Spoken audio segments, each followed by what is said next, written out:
नमस्कार दोस्तों, स्वागत है आप सभी का हमारे YouTube channel UPSC PCS with Sonam में। और आज हम सभी प्रतियोगिता परीक्षा, चाहे वो यूपीएससी हो, एसएससी, रेलवे या राज्य स्तरीय परीक्षाएं, लाइक अभी बीपीएससी का एईडीओ का पेपर होने जा रहा है। बिहार एसआई नेक्स्ट 2026 अप्रैल में, सॉरी मार्च में यूपीएसआई कंडक्ट होने वाला है।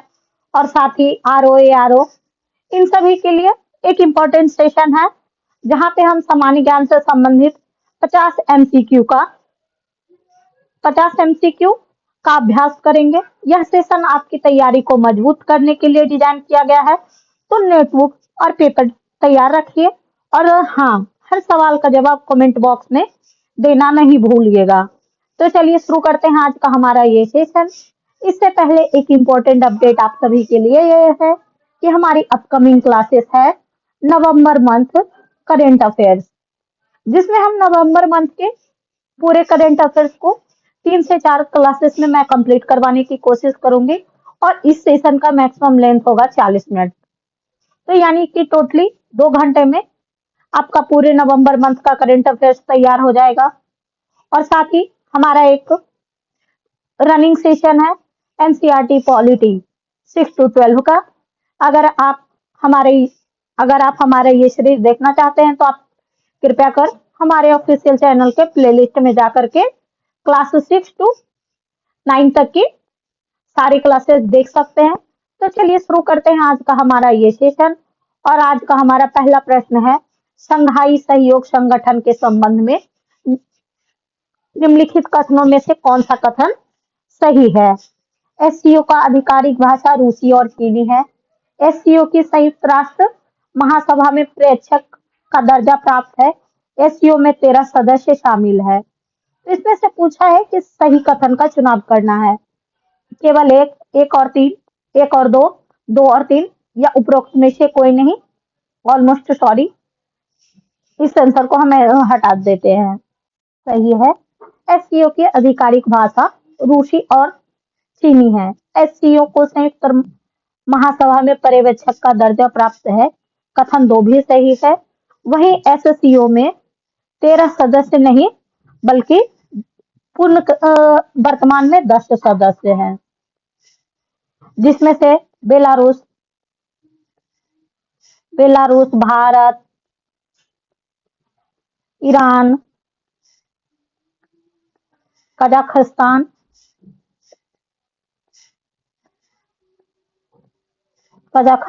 चीन, किर्गिज, पाकिस्तान, रूस, तजाकिस्तान और उज्बेकिस्तान है।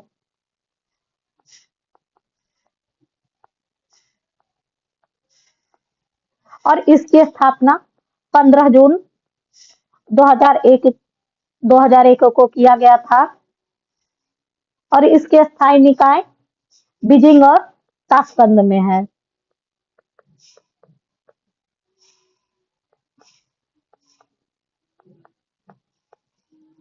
नेक्स्ट क्वेश्चन है, निम्नलिखित में से कौन चंद्रगुप्त मौर्य से संबंधित नहीं है। सुसीम, सांची, रुद्रदमन का जूनागढ़ शिलालेख, विष्णुगुप्त, या उपरोक्त में से एक से अधिक। तो इसका सही जवाब है सांची। सुसीम बिंदुसार के पुत्र और अशोक के बड़े भाई थे। इस प्रकार सुसीम चंद्रगुप्त मौर्य का पोता हुआ।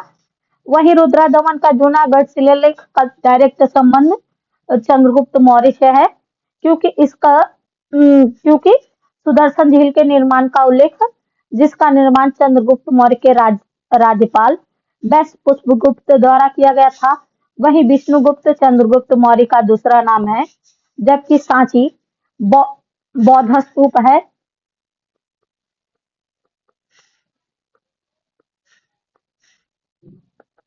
और इसका विकास सम्राट अशोक के शासनकाल में हुआ था। नेक्स्ट क्वेश्चन है, मृगवनी राष्ट्रीय उद्यान भारत के निम्नलिखित में से किस राज्य में स्थित है? मिजोरम, केरल, तेलंगाना, मेघालय। तो इसका सही जवाब है ऑप्शन सी, तेलंगाना में मृगवनी राष्ट्रीय उद्यान स्थित है और इसे 1994 में राष्ट्रीय उद्यान घोषित किया गया और इसका कुल क्षेत्रफल 3.6 वर्ग किलोमीटर है, जिसमें सुअर, जंगली सुअर, हिरन और विभिन्न प्रकार के पक्षी भी पाए जाते हैं। नेक्स्ट क्वेश्चन है, उत्तरी गोलार्ध में उत्तरी गोलार्ध की तुलना में दक्षिणी गोलार्ध में पछुआ पवनें अधिक प्रबल और नियमित क्यों होती है?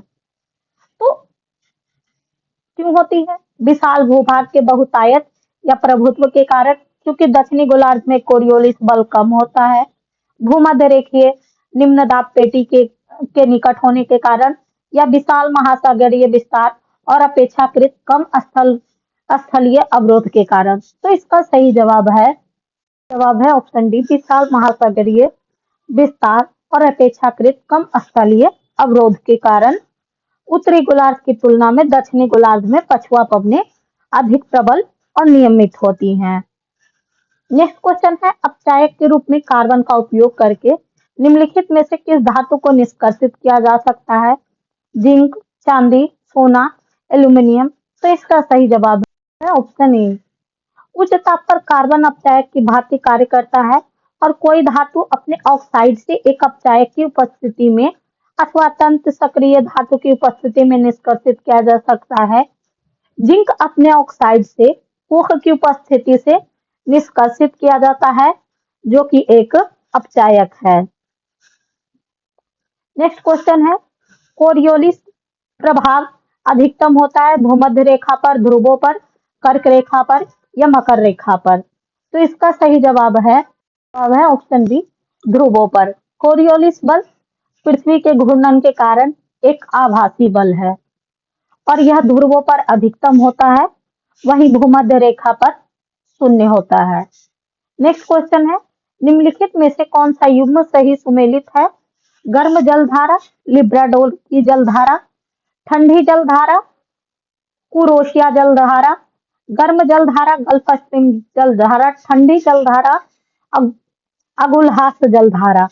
तो इसमें से पूछा गया है कौन सा सही सुमेलित है? तो ऑप्शन सी सही सुमेलित है, गर्म जलधारा गल्फ की धारा है, वहीं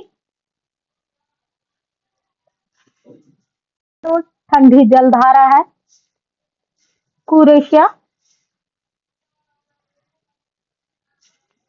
गर्म जलधारा है,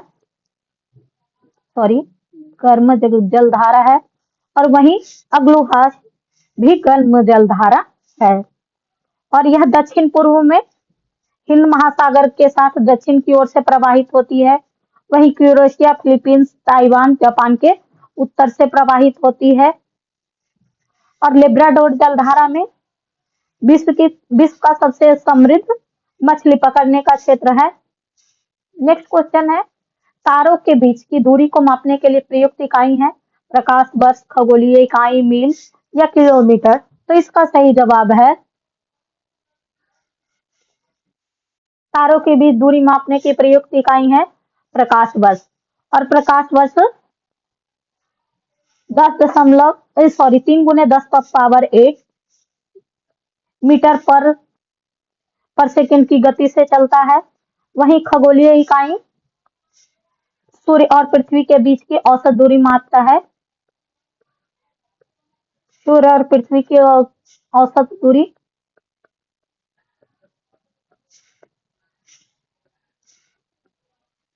मील अंतर तारकीय दूरी के लिए एक व्यवहारिक रूप है, वहीं किलोमीटर भी हम सभी जानते हैं कि मील और किलोमीटर। नेक्स्ट क्वेश्चन है, दस्त ए लूज या लूत मरुस्थल कहाँ अवस्थित है? ईरान, मंगोलिया, ऑस्ट्रेलिया या दक्षिण अमेरिका? तो इसका सही जवाब है, लूट ईरान में है, मंगोलिया में गोबी मरुस्थल है और यह एक शीत मरुस्थल है, वहीं दक्षिण अमेरिका में अटाकामा अटाकामा मरुस्थल है। और ऑस्ट्रेलिया में ग्रेट विक्टोरिया,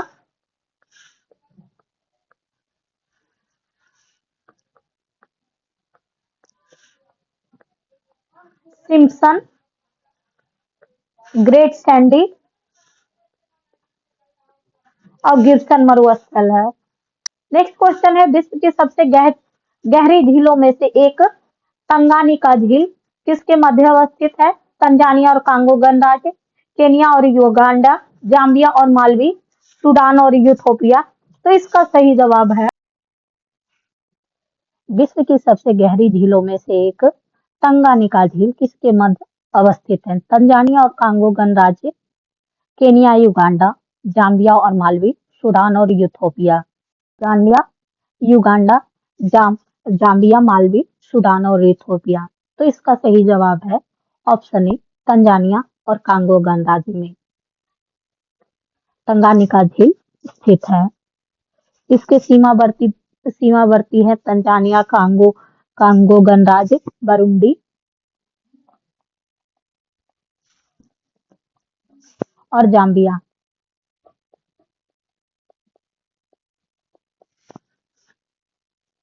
नेक्स्ट है,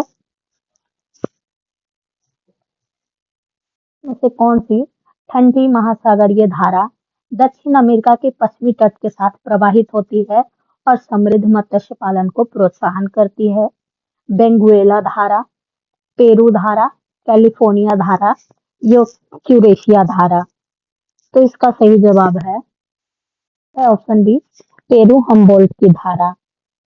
पेरू धारा, जिसे हम्बोल्ट की धारा भी कहा गया है, यह दक्षिणी अमेरिका के पश्चिमी तट के साथ उत्तर की ओर प्रवाहित होने वाली एक ठंडी महासागरीय धारा है और यह ठंडे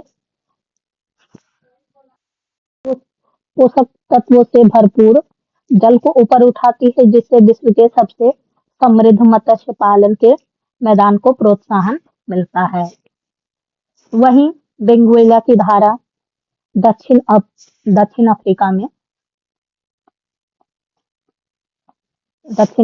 में पश्चिमी तट पर एक ठंडी जल धारा है। कैलिफोर्निया की धारा उत्तरी अमेरिका में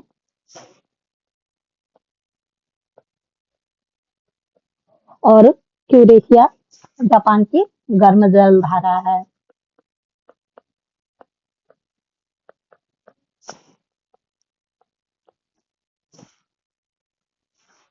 नेक्स्ट क्वेश्चन है, वर्धमान महावीर के संदर्भ में निम्नलिखित कथनों पर विचार कीजिए।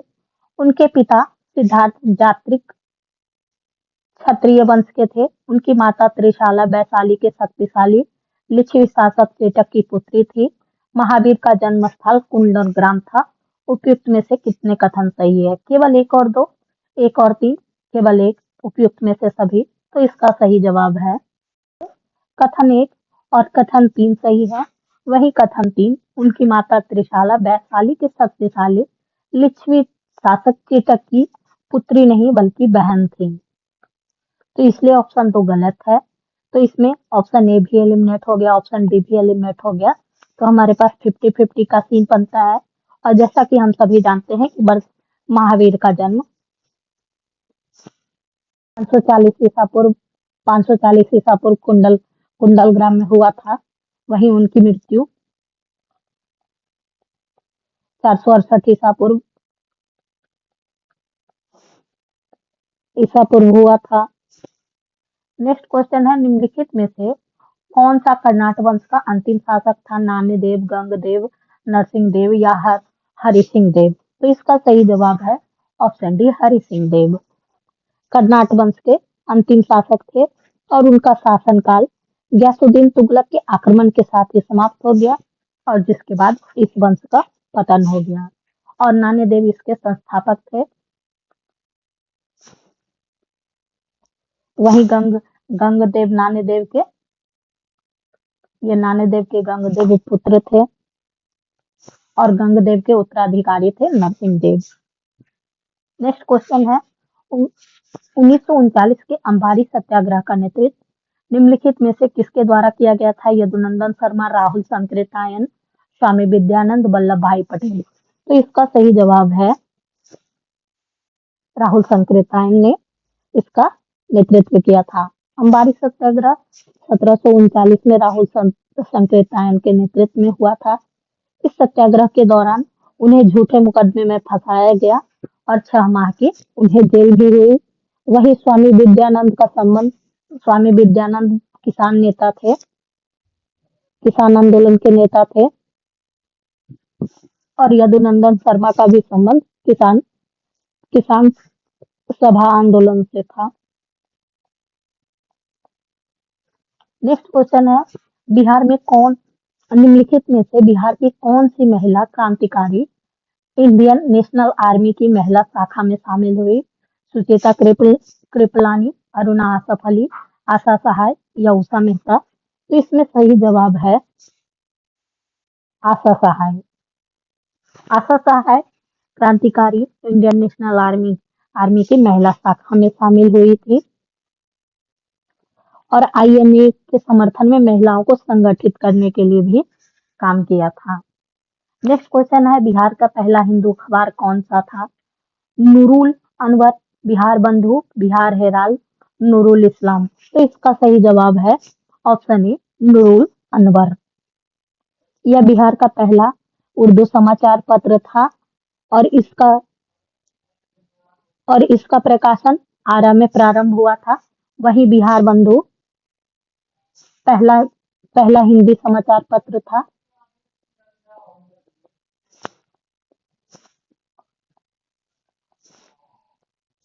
और बिहार हेराल्ड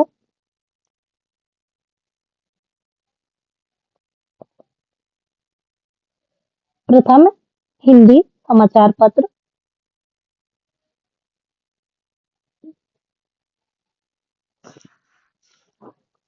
था और बिहार हेराल्ड प्रथम हिंदी समाचार पत्र था और ये बिहार बंधु बिहार में प्रथम हिंदी समाचार पत्र था।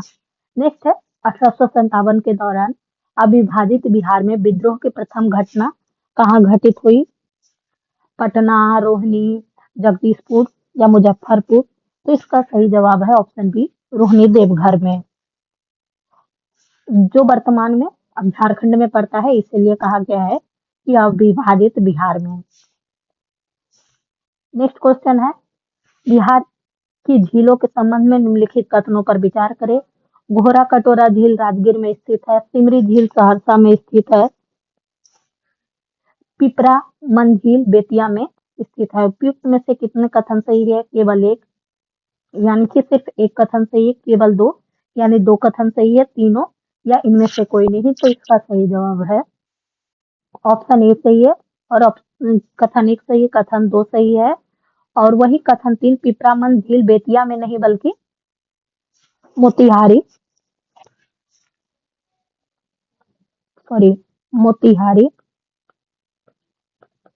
और पश्चिमी चंपारण नहीं बल्कि यह पूर्वी चंपारण में है। तो इसमें से इसका सही जवाब है ऑप्शन बी। नेक्स्ट क्वेश्चन है, भागलपुरी सिल्क साड़ियां पारंपरिक रूप से किस प्रकार के सिल्क रेशम से बुनी होती है? मलवरी सिल्क, मूंगा सिल्क, तसर सिल्क या एरी सिल्क? तो इसका सही जवाब है। नेक्स्ट क्वेश्चन है, निम्नलिखित में से किस प्रतिष्ठित विश्वविद्यालय ने वरिष्ठ नारायण सिंह को जीनियस ऑफ जीनियस का दर्जा दिया? ऑक्सफोर्ड विश्वविद्यालय इंग्लैंड, हार्वर्ड विश्वविद्यालय, बार्कले विश्वविद्यालय या कैम्ब्रिज विश्वविद्यालय? तो इसका सही जवाब है ऑप्शन सी, बार्कले विश्वविद्यालय। वशिष्ठ नारायण सिंह को उनकी असाधारण गणितीय बुद्धि व उनके कार्य the pieces of space theory के कारण अक्सर भारत का उन्हें आइंस्टाइन भी कहा जाता था और 2020 में इन्हें मरणोपरांत पद्मश्री भी मिला है। नेक्स्ट क्वेश्चन है, भारतीय नौसेना विमान के लड़ाकू दल में शामिल होने वाली पहली महिला अधिकारी कौन बनी? लेफ्टिनेंट शिवांगी सिंह, सब लेफ्टिनेंट आस्था पूनिया, लेफ्टिनेंट कसीम मेथवानी या लेफ्टिनेंट भावना कांत? तो इसका सही जवाब है ऑप्शन बी, सब लेफ्टिनेंट आशा पुनिया।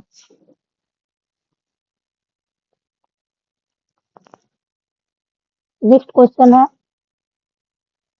हाल ही में किस राज्य ने आधुनिक मछली पालन प्रौद्योगिकी को बढ़ावा देने के उद्देश्य से भारत के पहले एक्वाटेक पार्क का उद्घाटन किया? आंध्र प्रदेश, ओडिशा, असम या केरल? तो इसका सही जवाब है ऑप्शन सी, असम ने।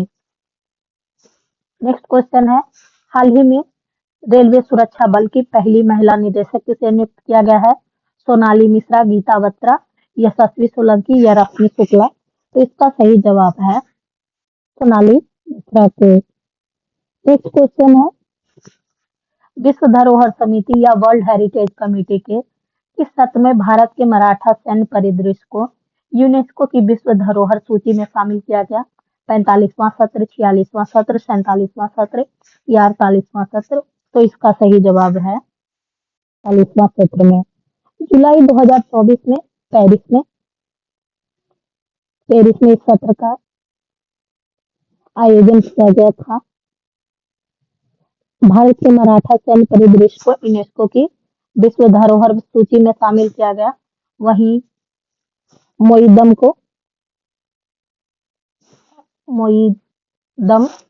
44वां विश्व धरोहर स्थल है और भारत में विश्व धरोहर स्थल में वैश्विक स्तर पर विश्व में भारत विश्व धरोहर स्थल में 6वें स्थान पे है और वहीं एशिया प्रशांत में दूसरे स्थान पे है।